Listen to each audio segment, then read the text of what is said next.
Hello and welcome. Thank you all for coming, and thank you to the Blount County Library for having me. I'm excited to talk to you tonight about the social ecology of Southern Appalachia. Okay, so I titled this talk "A Common Inheritance," and what I attempted to do was basically to focus on my research and background's all, as she said, is all in political economy of natural resources and land ownership, and so I wanted to think about the role of land ownership in shaping the social ecology of our region over the past 150 or so years, okay? And so in setting out to structure my talk, I decided that I wanted to kind of, define the region the way that a lot of social ecologists do, and that's in terms of not a political boundary, but thinking in terms of the natural boundaries of our region, okay? And so what I'm going to be talking and focusing on tonight is what we call, or some people call, the Southern Appalachian bioregion. And a bioregion is basically a way of defining a region in terms of its natural resources and its unique ecological characteristics. And in this case, focusing on Southern Appalachia, I'm honing in on basically the upper Tennessee River watershed, the Tennessee River Basin, okay, which includes all, a good bit of eastern Tennessee, as well as parts of North Carolina, northern Georgia, southern Virginia as well. And so when we define a region in terms of its natural resources or its watersheds, we can kind of begin to see how those unique characteristics of the land itself often shape the subsequent form of development that occurred. And so at one level, we can see that in terms of the watersheds, which are going to be important for my discussion here tonight. But it's also important to look at what lays underneath that land, okay? And so this is another map showing the same area, but also includes the coal beds that oftentimes characterize much of the history of Southern Appalachia. And what we see when we narrow in on the Southern Appalachian bioregion that I'm focusing on is that one of the things that sets it apart is the fact that its history and its development were not characterized by the presence of coal, as we tend to assume with much of Appalachia, right? And so what I'm going to be focusing on today is primarily the history of forests and the forest commons in shaping the future trajectory of Southern Appalachia. Okay? And so I want to begin with a bit of a paradox, okay? When we think about the settlement and the history of Appalachia, especially as it was in the period following the Civil War, it was something of a paradox in that we tend to think of the population of the region as being inhabited by a small farmer or a subsistent mode of production, a household mode of production. People refer to it in different ways, but basically this is an economy that was dominated by small landowners who oftentimes produced for their own consumption. And while they did engage in market activity, the vast majority of their material production was basically to sustain the household, okay? And they would engage in other forms of market transactions, but for the most part, much of the Appalachian population by this end of the Civil War was engaged in this subsistence mode of production. Some 80% of all households listed their occupation as farmer or farm laborer by 1860, okay? And why this is a paradox is that this small farmer economy also existed within or among a group of large absentee landowners, okay? Absentee landowners basically refers to landowners that own land but that do not reside in the area in which that land is. And so these absentee landowners were primarily speculators who had begun to own land in the years. Well, actually, they started parceling out some of the land prior to the Revolutionary War itself. But after the Revolutionary War was when the real rush of land ownership began, not just in terms of those small yeoman farmers moving into the region, but these absentee landowners who were purchasing large swaths of land not to live there, but as a form of, they were speculator landowners, right? They were owning it because they were basically going to either lay out towns, sell off parcels, or oftentimes just to hold on to that land for future price appreciation, okay? And so why this is a paradox is that this small farmer economy existed alongside these absentee landowners who by 1800 owned well over 2/3 of the region's land. Okay? And what happened and what developed was basically this kind of symbiotic relationship between these absentee speculator landowners and these small yeoman farmers, where these yeoman farmers kind of developed a relationship to that land where they used it, and they used it as a form of a commons. Okay? And so when we think about a commons, we tend to think about a commons as any significant set of resources that's communally owned, used, or managed. Oftentimes we think of this as traditional, pre-modern type of societies, where you have a commons where people have access to land and use that for their own means of subsistence. Okay? In the context of Southern Appalachia, during this post-Civil War period, this absentee-owned forest functioned as what people in the literature call a de facto commons for the region. It was a de facto commons because it wasn't a commons in the traditional sense of the word, but it was a de facto commons because it had already fallen under private land ownership. Yet the people of the region used that land as part of their makeshift yeoman farmer subsistence mode of production. Okay? And so this forest economy, the forest economy of Southern Appalachia was central to all modes of production throughout the history of Appalachia. Okay? And this was no different for the period following the Civil War. Okay? And so, as we know, the Southern Mountains are home to a vast, expansive hardwood forest. A forest that has more tree species in it than all of Europe, and is very much kind of the central resource that framed the history and subsequent development of the Appalachian region. And so, by the late 1860s and late 19th century, settlers in the region had basically picked up on a lot of the uses that had characterized forest commons throughout Appalachian history. These included everything from hunting, right? Hunting wild game, whether it be bear or deer, hogs, whatever the case may be. Gathering, right? Gathering herbs and nuts, things like ginseng and the rest of it, right? Or for running their hogs, which oftentimes they used the forest commons as a grazing ground for their hogs, which was an important part of the subsistence economy that was in existence at the time. And of course, they started to use the forest for just about everything else, right? Ranging from, the Appalachian log cabin to things like the cantilever barn, which is one of our region's unique contributions to Southern architecture. I believe it was first designed by a farmer in Sevier County back sometime in the mid-19th century.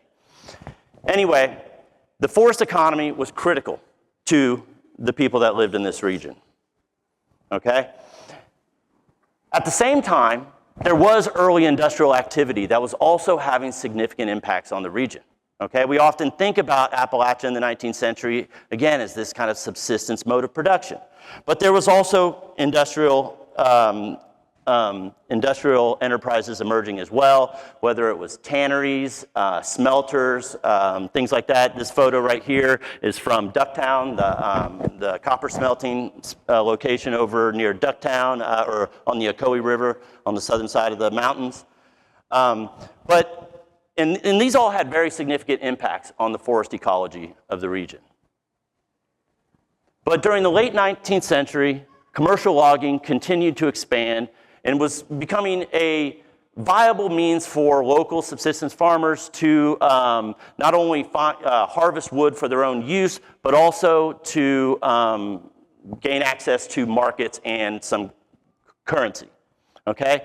The technology was rather primitive at the time. Oftentimes, farmers would cut down trees during the winter months, haul them out to a river, whether by mule or oxen, and basically wait for the spring floods to arrive, and then they would send their logs down the river in order to arrive at a market, or a sawmill, as it were, right? Other methods that were developed during the time included things like the splash dam.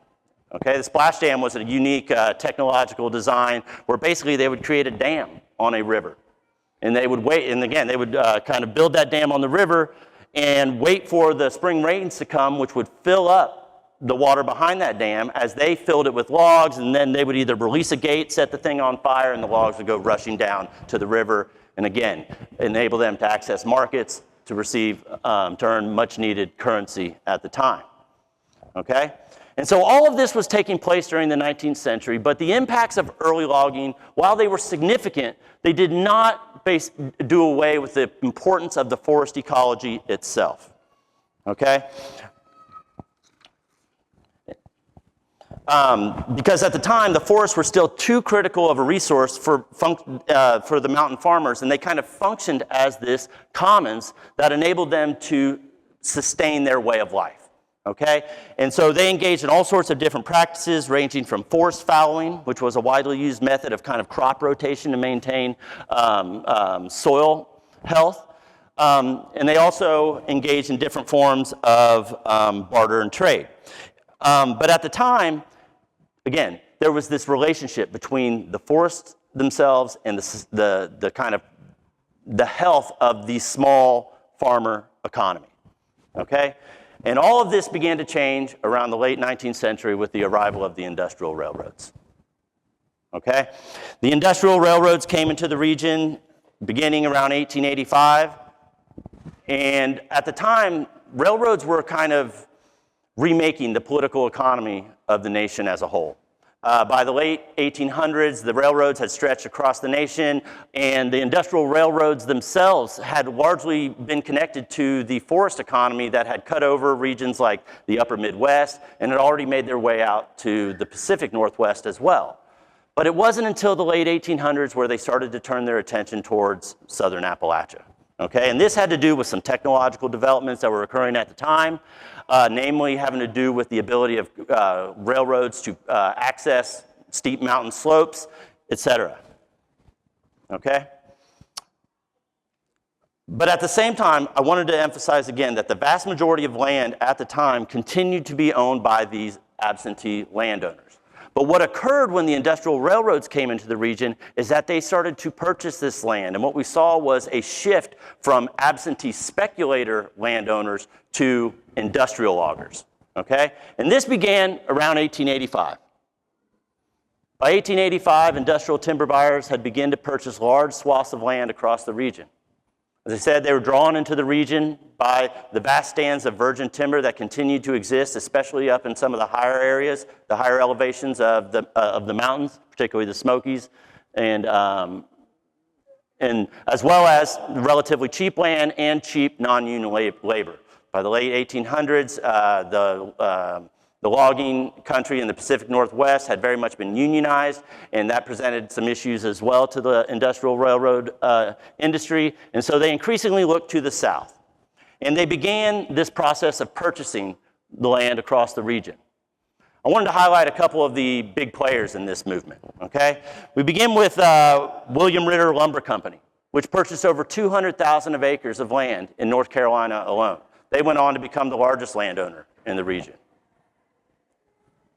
Champion Fiber also purchased, something went wrong with that slide, over 100,000 acres of land and constructed the nation's largest pulp and paper mill in Canton, North Carolina.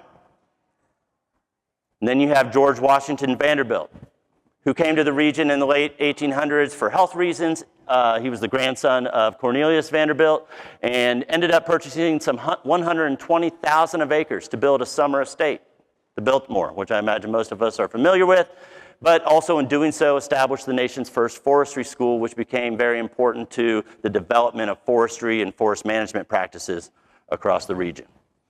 And then last but not least, in our own county, we had Colonel W.B. Townsend, a Pennsylvania railroad and lumberman who purchased some 86,000 acres within the Little River watershed and established his company town in what was then Tuckaleechee Cove, and ultimately what became the city of Townsend, just south of us here in Blount County.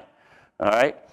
And so all of this leads us to understand that, again, what I was suggesting a minute ago, that there was this kind of transformation of land ownership from these absentee speculators to these industrial capitalists. Okay? And this is not the clearest image out there, but it does a good job of presenting what land ownership in the Smoky Mountains looked like around the turn of the century. Okay? We are located somewhere right around here in Maryville. This is the Smoky Mountains. This is the Little River watershed, which was owned by the Little River Lumber Company. And then again, you see all the vast majority of land within the Smoky Mountains at this time was owned by these industrial timber firms. Okay? So this represented, again, this shift over time in types of land ownership.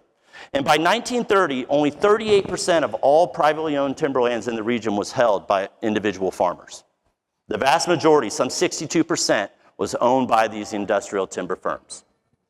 And this began a period of industrial logging that fundamentally transformed the social ecology of southern Appalachia. Okay?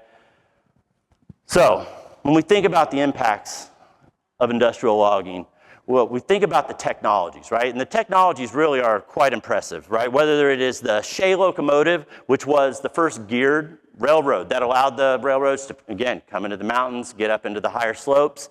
The development of skidders, right? That would be able to drag logs from up on the side of the mountains and drag them down to a waiting rail car where they would be taken down, in this case, to Townsend, to the mill.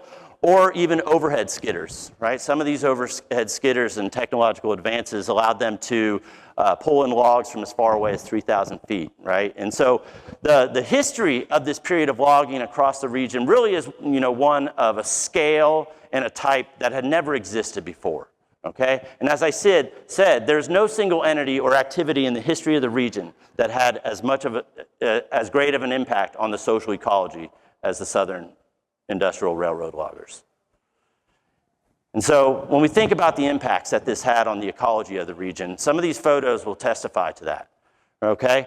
And oftentimes what happened was that there was more damage done to the forest ecology itself, not from cutting the timber itself, but from dragging it down the hillsides, okay? In doing so, they basically ripped up everything off of the ground, destroying fragile soil environments and causing widespread devastation. And the mountains were completely clear-cut, okay? What followed the clear-cutting of the mountains was another disaster. A series of forest fires began to characterize the southern Appalachian Mountains. And while fires have long been used by natives and farmers to burn off underbrush, the fires that accompanied industrial logging operations were of a different kind, both in terms of their frequency and in terms of their scale, okay? So after they clear the forest, oftentimes they would buck the trees and leave these large piles of debris, what they called slash, okay? These basically were a tinderbox waiting for anything to come along, whether it was a spark from an engine or a lightning strike. And what happened was these oftentimes led to these huge fires that consumed the hillsides and further denuded the fragile soil environments of the southern mountains and really reshaped the forest ecology of the region. But after the fires came the floods, okay? The southern mountains are home to a temperate rainforest that often receives upwards of 80 inches of rain a year, as we're all aware oftentimes, right? And what happened is that as these trees, as the forests were clear-cut, that type of rain would fall on the mountains, and there was not enough soil to soak up all of that rain. And so what it did was that it washed away those fragile soils and oftentimes flooded local farms and communities downstream, okay? So the floods oftentimes followed the fires. And the floods were particularly devastating because not just of their scale, but they also became very controversial. And they were controversial because they ended up becoming one of the primary justifications for federal ownership of forest land in the southern mountains. Okay?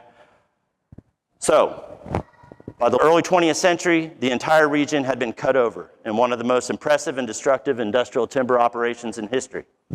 It's estimated that some 1.5 billion feet of lumber were removed from the southern mountains during this period.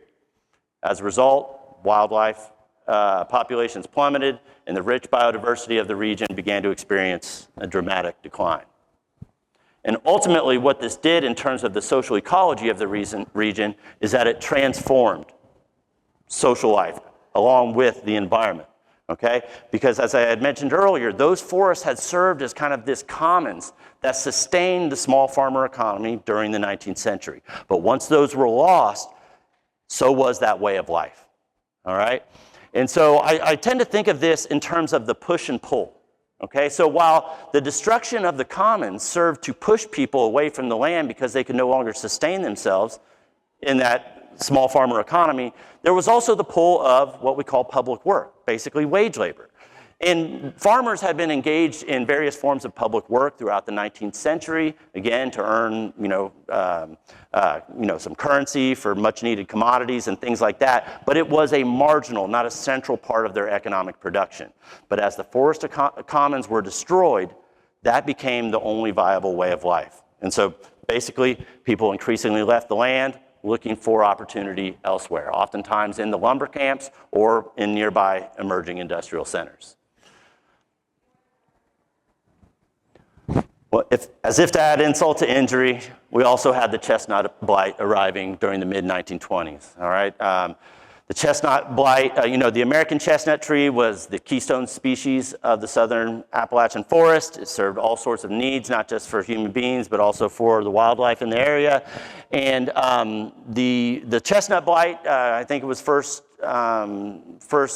we became first aware of it around 1904. It was found on some stock of Japanese chestnut that had been imported, and it quickly spread. And within just a decade or two, made its way into the southern mountains and really wreaked havoc on the forest ecology. So it was into this dismal situation that a number of progressive reformers, both within and outside the federal government, started to turn their gaze towards the southern mountains. And what followed was a series of federal initiatives that would transform the social ecology of the region into what we know today. Okay? And so I'm going to highlight some of these federal initiatives, focusing in particular on what I see as kind of the three central pillars. All right? And we begin with the National Forest Movement. Around the turn of the 20th century, there was increasing recognition that the natural resources of this nation were being rapidly dwindled. And as was the case elsewhere, it was also the case here in southern Appalachia. And so progressive reformers started to turn their gaze towards the region.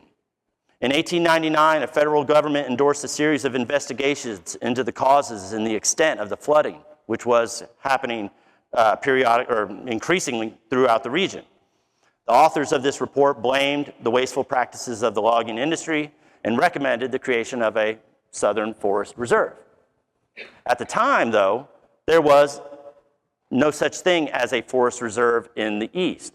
The forest reserves that we did have were basically created as part of the Forest Reserve Act of 1891, which allowed the federal government to carve out federal forests from the public domain in the West. At the time, they hadn't considered the possibility of federal ownership of land in the East, where not only there was no public domain, but it was largely owned by private landowners. Okay, and so the question one of the central questions was the constitutional question about whether or not the federal government had the right to purchase land from private landowners. And so this question was resolved once they made the connection between forest cutting, increased flooding, and stream navigation. Since Congress had the power to regulate interstate commerce, the argument was made that restoring forests would assure stream control, improve navigation, and thus fell under the constitutional power of the federal government. Okay? And so there was a lot of debate going along at the time. The president in the early 20th century, Theodore Roosevelt, was very much in favor of the creation of federal reserves. He saw it as the responsibility of the government to kind of look past the more short-sighted tendencies of the forest industry itself. And he very much argued, along with Gifford Pinchot, his friend, and like-minded conservationists, that the federal government should purchase these lands and then manage them for future use. Okay? And this was all resolved with the Weeks Act of 1911. Okay? The Weeks Act authorized the federal government to purchase forested, cut over, or denuded lands within the watersheds of navigable streams, necessary to the regulation of the flow of navigable streams. Okay? So this is exactly what they did, right? They set out these purchase units across the southern mountains, and the federal government began a series of land acquisitions that ultimately led to them becoming the largest landowners in the region, purchasing some 4 million acres across the southern Appalachian Mountains in places that we're all familiar with today as the Pisgah National Forest in western North Carolina, Nantahala National Forest also in North Carolina, and then the Cherokee National Forest here in Tennessee. This might give us a little bit better. I had trouble finding a good map to show these, but this does a good job of depicting what these new federal forest lands look like within our region. You can see that the vast majority, in fact, all of the land along the Appalachian spine and the border between North Carolina and Tennessee is now federally owned, including not just Cherokee, Nantahala, and Cherokee, but also the Great Smoky Mountains as well, which is the next thing we want to turn to. Okay? All right, so as the Forest Service was busy purchasing land tracts in the cutover lands across the region, the lumber industry continued its assault on the southern mountains. And the epicenter of this devastation was the Smoky Mountains itself, where large industrial firms were harvesting some of the last tracts of virgin timber remaining. W.B. Townsend's Little River Railroad and Lumber Company was the most significant in this regard, in that they were milling some 70 to 80,000 board feet per day. And the clear-cutting of the Smoky Mountains took place again during this period of progressive reform, where you had people like Theodore Roosevelt and Gifford Pinchot who were starting to argue in favor of federal ownership of lands. But the difference in terms of the national park is that they had, whereas the national forests were primarily conserved under a conservation mindset for future use, the national park was more concerned with preserving the intrinsic value of the land itself and providing access to it for future generations. Okay? So this was a novel idea at the time, and people began talking about what would it be like to have a national park in the Southern Appalachians, right? The National Park Service was created in 1916 under the Organic Act, but the first national parks were out west, right? We associate them with places like Yellowstone or Yosemite, right? Few had imagined what it would mean to have a national park in the east, especially a national park in a region that had largely just been clear-cut, okay? But nevertheless, some people, some visionaries started to imagine what this might look like. Early calls for a national park date back to the late 19th century, but the most notable of these was Dr. Chase Ambler, who was, like myself, originally from Ohio, an avid hiker, and he had become basically enamored with the southern mountains and began calling for a movement to create a national park. And he was central to the establishment of the Appalachian National Park Association in 1899. At their opening meeting, he said, quote, "It would be reckless stupidity, negligence of the grossest kind, if a portion of this grand, picturesque place be not preserved in its natural condition for the enjoyment of the people." So this was in 1899, and it slowly started to pick up steam or pick up interest across the region. But it wasn't until a few decades later where economic boosters and other folks associated with tourism that we saw the real push to create a national park in the southern mountains start to take off. All right, and so local auto clubs, enthusiasts of that type started to think about the economic opportunity that would await the region if they created a national park. Some of them had visited the national parks out west and noticed the beginnings of the economic development that started to emerge around those national parks. And so folks like David Chapman, Harvey Broom, I believe is in that photo, and Jim Thompson created the Smoky Mountains Conservation Association in 1923. And began this process of advocating for a national park in the southern mountains. It was actually this group that employed the services of a New York publicity firm and ended up adding the word great in front of the Smoky Mountains to give it the name that we all know today. Okay? And so the story of the creation of the Great Smokies National Park is long and fascinating, and I don't have the time to get into all the details. But I did want to focus on some of the obstacles that were in the way of this idea of creating a national park in the southern mountains. The first question, again, related to the constitutionality of the federal government purchasing private land in the region. This was basically resolved by ceding that responsibility to the states. So the state of Tennessee and the state of North Carolina were responsible for purchasing all the land that would subsequently be included in the national park. Second question was, well, how do we pay for it? And at the time, this was basically, they did everything possible, from local fund drives and schools to rallies and different things like that in order to, again, raise significant funds in order to purchase the land that would be necessary for the park. These efforts fell short initially and were ultimately resolved when David Rockefeller threw in the last $5 million of funds in order to make this a possibility. The last obstacle, of course, was probably the most significant: who to purchase the land and where to draw the line for the park. And at the time, the first attempt to delineate the park boundary, it was drawn by then Assistant Director of the National Park Service, Arno Kammerer. It became known as the Kammerer Line. And so his first proposal included some 704,000 acres of land, as well as over 15,000 individuals in their homes. Of course, most of that land in the purchase areas was owned by the industrial timber firms, and they haggled over prices, sometimes selling willingly, like in the case of Townsend. Other times ended up going to court to litigate the conclusion to that. But the most bitter battles took place with the families that lived on the over 1,000 farms that were in the Kammerer Line. And again, some sold willingly, while others engaged in these protracted court battles that made their way all the way to the state Supreme Court. But ultimately, as we know, these efforts proved successful, and after years of struggle, the people of Tennessee and North Carolina acquired the land necessary to establish the Great Smoky Mountains National Park.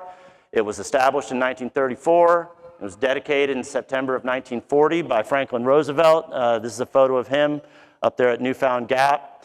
And today, the park includes approximately 522,000 acres that straddle the border between North Carolina and Tennessee.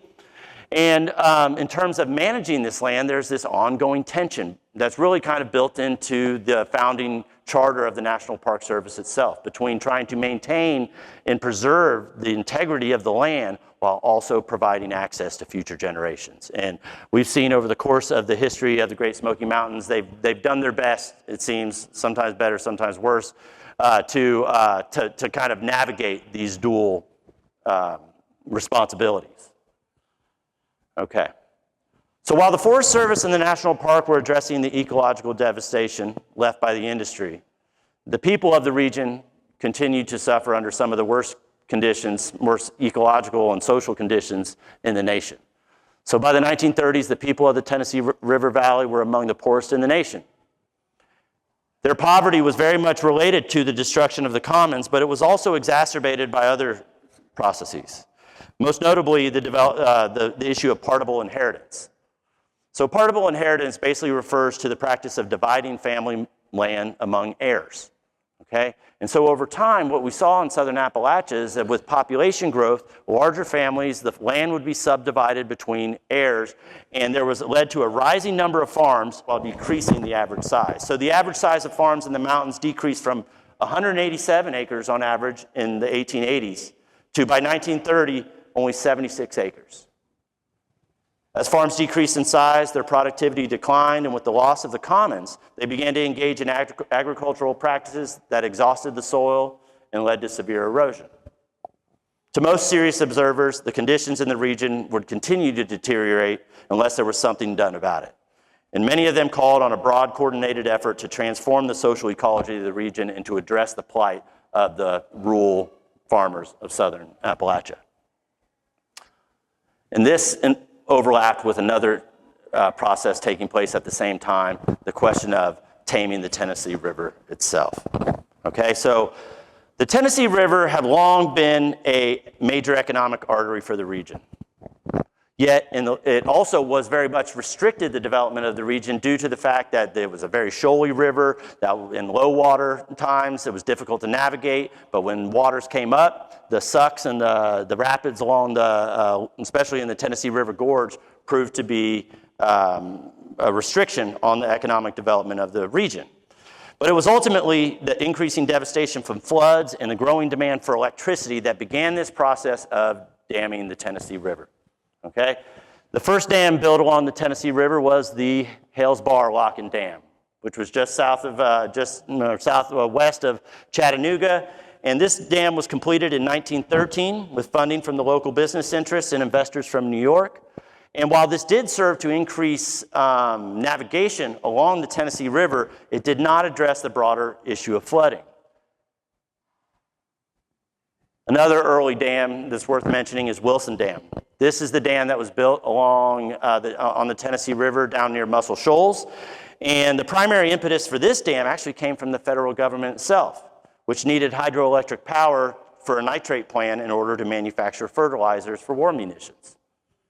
But other dams were built along the Ocoee River and elsewhere across the region, but they were all done in a piecemeal fashion and did nothing to address the broader issues of flood control and regional economic development. By the 1920s, there were increasing calls for coordinated efforts, and this effort was led by Senator George W. Norris, a Republican from the state of Nebraska. Norris had long called for a development project within the southern Appalachian Mountains. In 1921, he actually blocked a proposal by Henry Ford to complete Wilson Dam and to create what he called the Detroit of the South. Norris believed that the federal government should be in control of dam production or construction along the Tennessee River, and that these dams shouldn't just be used for development of electricity, but broader issues throughout the region.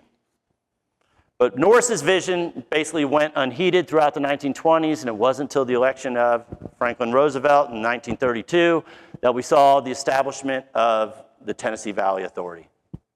Okay? As part of the New Deal. So the TVA was created through the Tennessee Valley Act, which was part of FDR's first 100 days in office, and was, of course, controversial from the outset. The primary goals of the TVA were to improve navigation and flood control along the Tennessee River, as well as to modernize agriculture and power production. Of course, as I said, TVA was certainly controversial, but at the same time, it was, Roosevelt really added this kind of utopian flair to the idea of flood control and dam construction within the Tennessee River Valley. He saw issues of conservation, community development, and so on as central to the development of this region.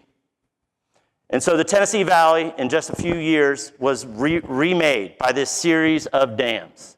The first one being Norris Dam. Here's a photo of that one in its early days of construction. Construction of Norris Dam began in 1933 and was completed in just a couple of years, or I believe it was completed in 1936. And what this did was, again, it furthered this process of development within the region. But at the same time, we know that the promise of development was realized through the purchase and inundation of hundreds of thousands of acres and the removal of thousands of families from their homes. In the course of just a few decades, some 60 to 70,000 people were removed from their homes and their farms in the name of development. Of course, the ecological impact was enormous as well. Thousands of acres of some of the best farmland in the region was flooded. And nobody knows how many aquatic species were lost. Fish, mussels, so on and so forth. These things weren't tracked at the time. But by the end of World War II, TVA was the nation's largest supplier of electricity. And the per capita income of the Tennessee Valley residents had risen from 44% prior to its development to some 62% in 1953. But again, it was very controversial. Not only among, many people were opposed to federal planning projects, period. Others had vested interest in the expansion of the electric markets in the region.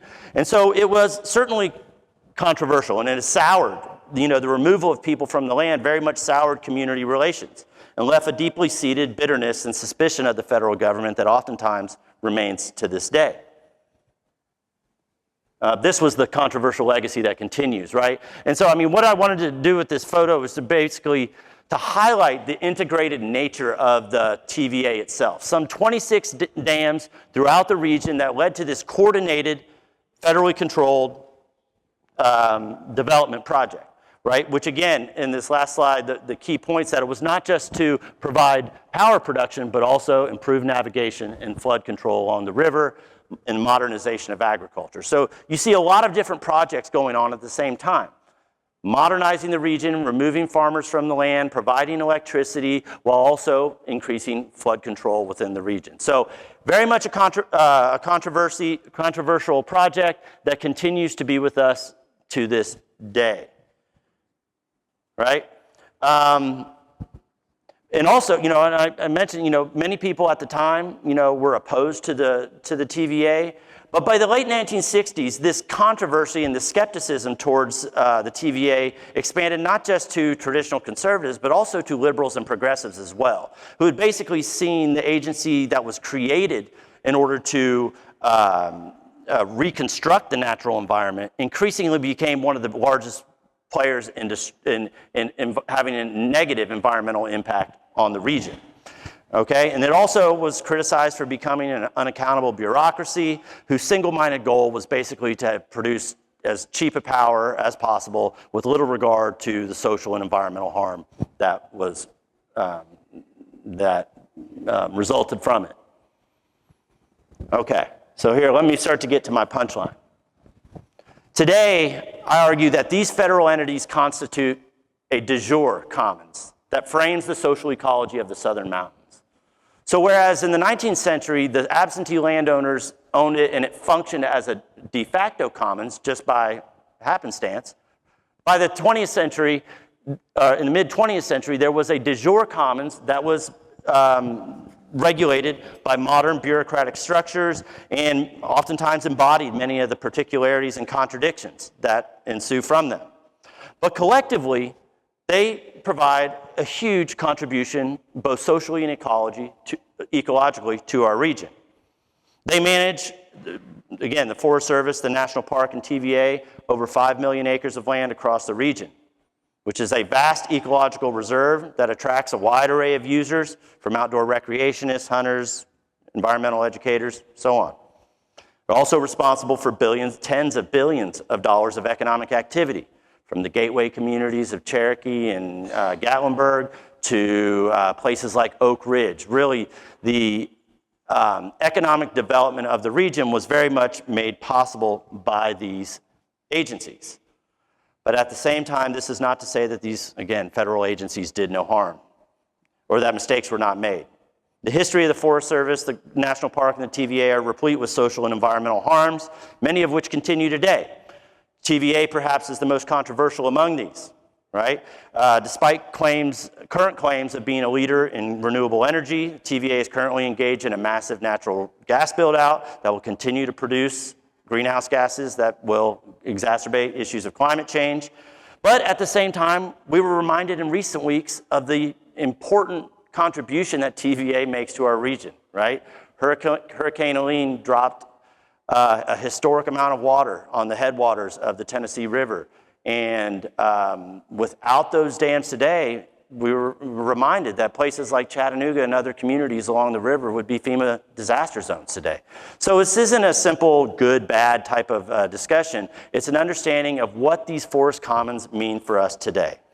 And public agencies like these, of course, are subject to a wide array of stakeholders, and there are conflicts over the appropriate use of public lands and the goals of these public utilities.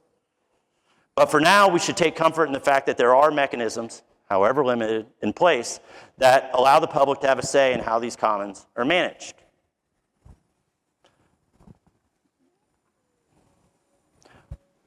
But for now, many of the most severe ecological challenges facing the region are not necessarily related to these forest commons, but are broader issues related to broader issues that stem from outside the region. Issues such as air pollution, water quality continue to be important. And then, of course, climate change presents additional challenges for the region, which is expected to get hotter and wetter with shifting weather patterns. And those who study and manage our commons are very much adapting to these changing ecological conditions. But in the near term, one of the more significant impacts of climate change is that Southern Appalachia itself is increasingly seen as a safe haven for those who want to flee climate-related disasters elsewhere.